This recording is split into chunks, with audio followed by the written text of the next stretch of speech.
Saudara-saudara, selamat datang kembali di channel YouTube saya, Winda Safrina Sinaga. Mohon di like, di subscribe, di komen untuk meningkatkan semangat saya dalam memberitakan firman Tuhan melalui media sosial. Jika kita melihat video ini, mari kita ingat kembali, apakah kita pernah melihat ombak yang begitu besar, atau pernah berada di dalam kapal dan mengalami sendiri guncangan ombak yang begitu besar? Mungkin dari antara kita ada pernah yang mengalami dan ada yang belum pernah mengalami. Namun setelah melihat video ini, mungkin kita sudah melihat ombak yang begitu besar. Gulungan ombak yang begitu besar mampu memporak-porandakan sebuah kapal. Bahkan kejadian ini mungkin bisa membuat kita takut, dan bagi orang yang sudah mengalami akan merasa trauma. Namun saat ini apa yang hendak akan kita ketahui setelah kita melihat gelombang yang begitu besar yang dapat memporak-porandakan sebuah kapal di tengah laut yang luas?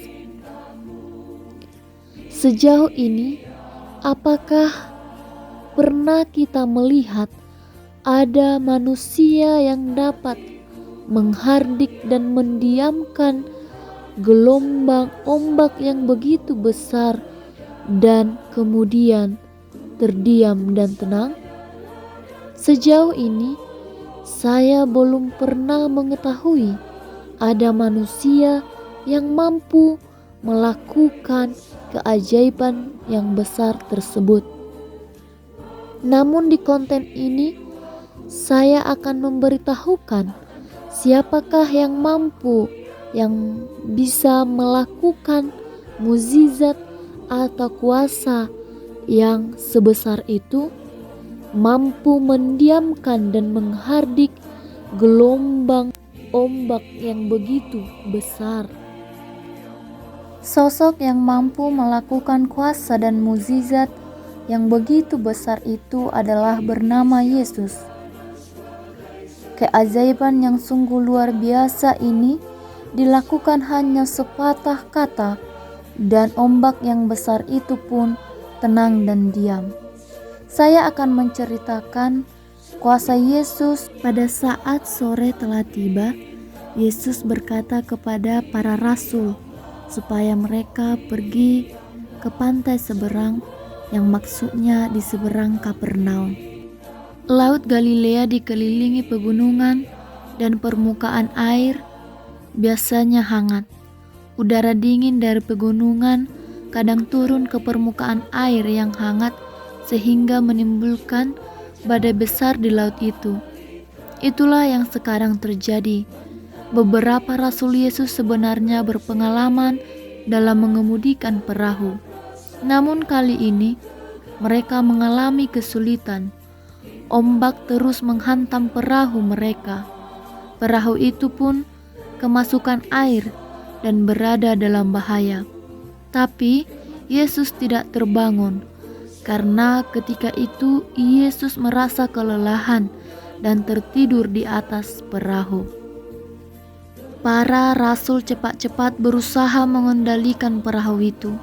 Mereka sudah pernah terjebak dalam badai, tapi badai ini jauh lebih dahsyat. Karena sangat takut, mereka membangunkan Yesus dan berteriak, "Tuhan, tolong, kita hampir mati."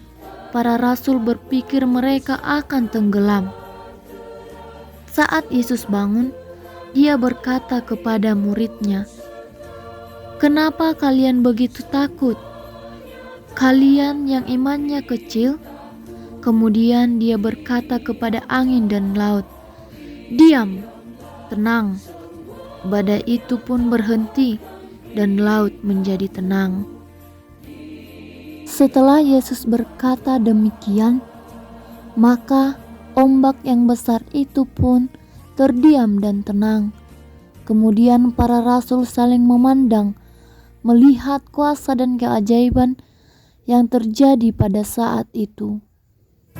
Setelah kejadian itu, murid-murid Yesus pun merasa tenang. Inilah keajaiban dan kuasa Yesus. Melalui kuasanya inilah saya memperkenalkan siapa Yesus.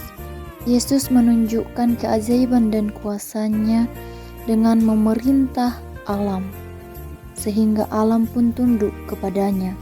Inilah sosok Yesus yang maha kuasa dan mampu melakukan keajaiban. Semoga melalui konten ini kita semakin mengenal siapa Yesus.